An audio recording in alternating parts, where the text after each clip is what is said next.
Hello friends, ഒത്തിരി ഒത്തിരി സ്വപ്നങ്ങൾ സീരിയലിൻ്റെ ഇന്നത്തെ എപ്പിസോഡ് റിവ്യൂയിലേക്ക് എല്ലാ കൂട്ടുകാർക്കും സ്വാഗതം.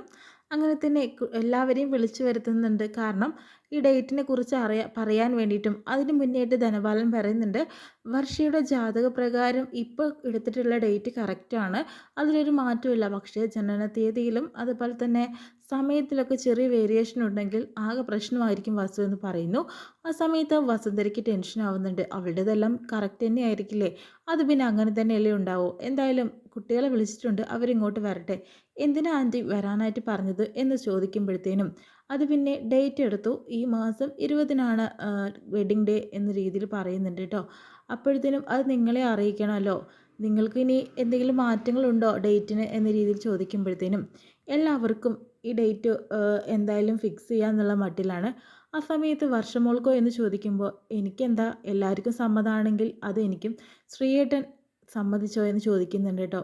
തീർച്ചയായും ഒരു കുഴപ്പമില്ല, ഈ ഡേറ്റിന് തന്നെ നമുക്ക് മാനേജ് നടത്താമെന്ന് പറയുന്നു കേട്ടോ. അതിനുശേഷം തന്നെ എല്ലാവർക്കും സന്തോഷമാവുന്നുണ്ട്. പിന്നീടാണെങ്കിലോ വർഷ എന്ത് ഡെലിവറിയിലേക്ക് പോകുന്ന സമയത്തിന് വർഷ അവിടെ നിൽക്കുക പറയുന്നു. എന്താ ശ്രീയേട്ടാ, പിന്നെ ഇങ്ങനെ വർഷം ഡ്യൂട്ടിക്ക് പോകാൻ ഇറങ്ങിയോ? അതെ ശ്രീയേട്ടാ, ഞാൻ പോയിട്ട് വരാം. പിന്നെ നാളെയാണ് തെറാപ്പിക്ക് പോകേണ്ടത്. എന്തായാലും ഞാൻ നാളെ ലീവ് എടുത്തോളാം എന്ന് പറയുന്നുണ്ട്. അത് വേണ്ട, അതൊരു മുരടൻ മാനേജർ എന്നല്ലേ പറഞ്ഞത് താൻ, അതുകൊണ്ട് തന്നെ ഞാൻ പൊക്കോളാം. പിന്നെ കൂടെ ശിവ വരാമെന്ന് പറഞ്ഞിട്ടുണ്ടെന്ന് പറയുമ്പോൾ അഭി വരുന്നുണ്ട്. നിങ്ങളെന്തിനാ ടെൻഷൻ അടിക്കുന്നത്? എന്തായാലും വർഷയുടെ ജോലിയൊന്നും പോവണ്ട, ശ്രീയും കൊണ്ട് നാളെ ഞാൻ തെറാപ്പിക്ക് പോയിക്കോളാം എന്ന് പറയുന്നുണ്ട്. ഏയ് അതൊന്നും വേണ്ടാന്ന് ശ്രീയും പറയുന്നുണ്ട് കേട്ടോ. അഭി ഒട്ടും തന്നെ ശ്രീക്ക് ഇഷ്ടപ്പെടുന്നില്ല. ശിവ വരാമെന്ന് പറഞ്ഞിട്ടുണ്ടെന്ന് പറയുന്നു. ഞാൻ ഫ്രീ ആയിരുന്നല്ലോ ശ്രീ, പിന്നെ എന്തിനാ ശിവയോട് പറഞ്ഞത്? അത് നീ ഫ്രീ ആണെന്നുള്ളത് ശ്രീയേട്ടൻ അറിയില്ലല്ലോ, അതുകൊണ്ടല്ലേ എന്ന് വർഷയും പറയുന്നുണ്ട്. അതിനുശേഷം തന്നെ എന്താ ഞാൻ പോയിട്ട് വരെ. പെട്ടെന്ന് തന്നെ നമ്മുടെ വിവേക് അപ്പുറത്തുനിന്ന് വിളിക്കുന്നുണ്ട്. വർഷ, തനിക്ക് ഇപ്പോൾ നേരത്തെ പോകുന്നോ? ഒരു അരമണിക്കൂർ കഴിഞ്ഞിട്ട് പോയാൽ പോരെ? അല്ല, വിളിച്ച് പറഞ്ഞ പ്രശ്നമൊന്നുമില്ല. എന്നാൽ പിന്നെ താൻ വിളിച്ച് പറയും, എനിക്ക് പ്രധാനപ്പെട്ടൊരു കാര്യം തന്നോട് സംസാരിക്കണം.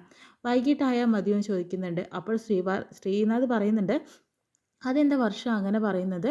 ഇഷ്ടപ്പെടുന്ന ഒരാൾ എപ്പോൾ വിളിച്ചാലും കൂടെ ചെല്ലണം. അത് രാവിലെ ആണെങ്കിലും വൈകിട്ടാണെങ്കിലും താനിപ്പോൾ കൂടെ ചെല്ലാനായിട്ട് നോക്ക്. അത് പിന്നെ ശ്രീയേട്ടാ ചെല്ലെന്ന് പറഞ്ഞിട്ട് ശ്രീയെ തന്നെ വർഷയെ വിവേകിൻ്റെ കാറിലേക്ക് ആക്കുന്നുണ്ട് കേട്ടോ. എന്തായാലും നിങ്ങളൊന്ന് ചുറ്റിക്കറങ്ങി സംസാരിച്ചിട്ടൊക്കെ വായോ എന്ന് പറയുന്നു. ആ സമയത്ത് അഭിയാണെങ്കിലോ ശ്രീ എങ്ങോട്ട് പോവാണ്, ഇനിയിപ്പോൾ ഇവിടെ നിന്നിട്ട് എന്താ കാര്യം, അകത്തേക്ക് തന്നെ എന്ന് പറഞ്ഞ് പോകുന്നുണ്ടോ. എങ്ങനെയെങ്കിലും ശ്രീയുടെ മനസ്സിൽ അഭി ഉണ്ടോ എന്നുള്ളത് അറിയാൻ അഭിക്ക് നല്ല ശ്രമം നടത്തുന്നുണ്ട് അഭി. അതിനുശേഷം തന്നെ വിവേകിനോട് വർഷ പറയുന്നുണ്ട്, ശ്രീയേട്ടന് ഉള്ള സമയത്ത് ഇങ്ങനെ ചെയ്താലോ, അത് മോശമായില്ലേ, അയാൾ എന്ത് വിചാരിക്കാനാണ്, എനിക്ക് തന്നോട് സംസാരിക്കാനുണ്ട്, അത് തന്നെ കൂട്ടിയിട്ട് വന്നത്. പിന്നെ ഇനി ഈ കല്യാണം കഴിഞ്ഞ് തനിക്ക് ഈ ജോലി തുടരാൻ താല്പര്യമുണ്ടോ? അതെന്താ അങ്ങനെ പറഞ്ഞത്? ഈ ജോലി എനിക്ക് എപ്പോഴും തുടരാൻ താല്പര്യമുണ്ട്. സ്വന്തം കാലിൽ നിൽക്കാൻ ഏത് പെണ്ണാണ് ആഗ്രഹിക്കാത്തത്? അല്ല, ഞാൻ ചോദിച്ചു എന്നേ ഉള്ളൂ.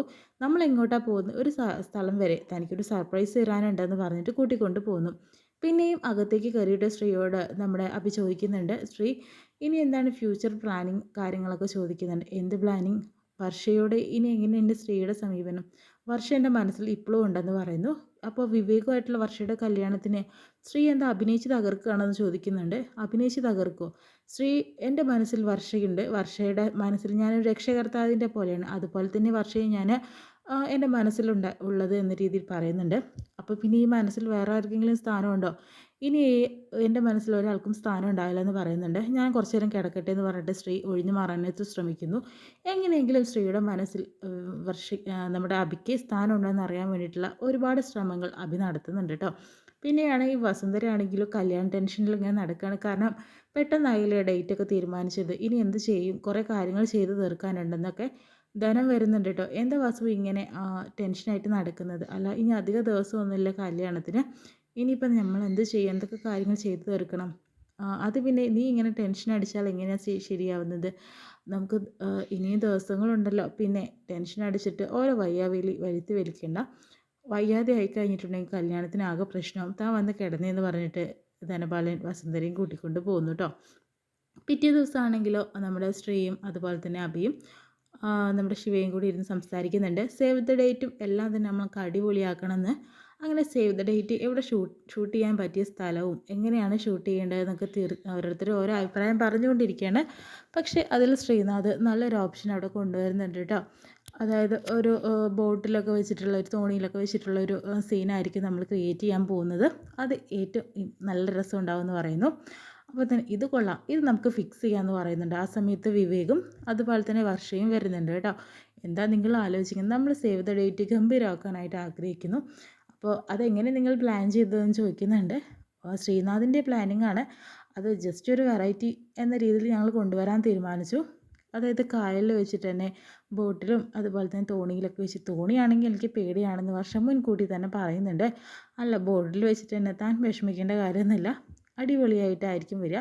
അങ്ങനെ ആ ഒരു സീൻ അഭി അവിടെ വിശദീകരിച്ച് കൊടുക്കുന്നുണ്ട്. എല്ലാം മോഡേൺ ഡ്രസ്സായിട്ട് ആയിരിക്കും വർഷ വരാനായിട്ട് പോകുന്നത്. അതിൽ ഗംഭീരമായിട്ടായിരിക്കും വിവേകിൻ്റെ എൻട്രി. അങ്ങനെയൊക്കെ പറയുന്നത്. എന്തായാലും നമുക്ക് അടിപൊളിയായിട്ട് കാര്യങ്ങൾ തീരുമാനിക്കണം. പിന്നെ നാളെ നമുക്ക് ഡ്രസ്സ് എടുക്കാനായിട്ട്, അതായത് സേവ് ദ ഡേറ്റിന് ഡ്രസ്സ് എടുക്കാനായിട്ട് പോകണമെന്ന രീതിയിലൊക്കെ എല്ലാവരോടും പറയുന്നുണ്ട് കേട്ടോ. പിന്നെയാണ് ധനത്തിനെയും അതുപോലെ നമ്മുടെ വസുന്ധരയാണ് കാണിക്കുന്നത്. അതുപോലെ തന്നെ വസുവിനോട് വേഗം വന്ന് പറയുന്നുണ്ട്, വസു എന്തൊക്കെയാണ് ഇവിടെ നടക്കുന്നത്? ഇപ്പോൾ ഇതാ സേവ് ദ ഡേറ്റോ എന്ത് തലമണ്ടയൊക്കെ നടത്തുന്നുണ്ട് പിള്ളേർ. അവർക്ക് അവരുടേതായിട്ടുള്ള ഇഷ്ടങ്ങളൊക്കെയാണ് ഇപ്പോൾ നടന്നുകൊണ്ടിരിക്കുന്നത്. ഡ്രസ്സിൻ്റെ കാര്യങ്ങളൊക്കെ ചർച്ച ചെയ്യുന്നു. പിന്നെ അവർക്ക് ഇഷ്ടമുള്ളതല്ലേ അവർക്ക് ഇടാനായിട്ട് പറ്റുള്ളൂ. പിന്നെ സേവ് ദ ഡേറ്റ് ഒക്കെ ഇപ്പോൾ ഒരു ട്രെൻഡിങ് ആണ്. അതൊന്നും ധനത്തിന് പറഞ്ഞാൽ മനസ്സിലാവില്ല. നിങ്ങളെപ്പോലത്തെ ആൾക്കാർ ഒരു കമൻസ് ഇട്ടിട്ട് അവരെ നാറ്റിക്കാനായിട്ട് നടക്കുവാണ്. അതൊന്നും ഇനി ചെയ്യേണ്ട ആവശ്യമൊന്നുമില്ല. പിള്ളേർക്ക് ഇഷ്ടമുള്ള രീതിയിൽ അവർ നടന്നോട്ടെ, അവർക്ക് ഇഷ്ടമുള്ള രീതിയിൽ അവർ ഡ്രസ്സും ധരിച്ചോട്ടെ. അവർക്ക് മാന്യമായ രീതിയിൽ എന്ത് ചെയ്യണമെന്ന് തോന്നുന്നുണ്ടോ അത് മാത്രം അവർ ചെയ്യുള്ളൂ. അതെനിക്ക് നല്ല ഉറപ്പുണ്ടെന്ന് വസുന്ധര പറയുന്നുണ്ട്. എന്നാലും ധനഞ്ഞൊന്നും പറയണ്ട, അവരുടെ സന്തോഷമാണ് എനിക്ക് വലുതെന്ന് പറയുന്നുണ്ട്. അങ്ങനെ അവരുടെ ടെക്സ്റ്റൈൽസിലൊക്കെ പോകുന്നുണ്ട് കേട്ടോ. എന്തായാലും വർഷയ്ക്കൊരു ഫ്രോക്കും അതുപോലെ തന്നെ വിവേകിനും ഡ്രസ്സ് എടുക്കണം.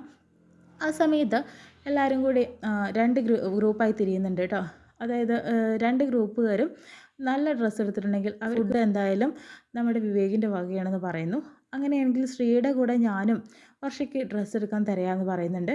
ആ സമയത്ത് വേണ്ട വേണ്ട, ഞാൻ ഒറ്റയ്ക്ക് നിന്നോളാം എന്ന് ശ്രീ പറയുന്നുണ്ട്. അപ്പോഴും അവയെ അവിടെ നിന്ന് അവോയ്ഡ് ചെയ്യുന്നത് പോലെയാണ് കേട്ടോ തോന്നുന്നത്.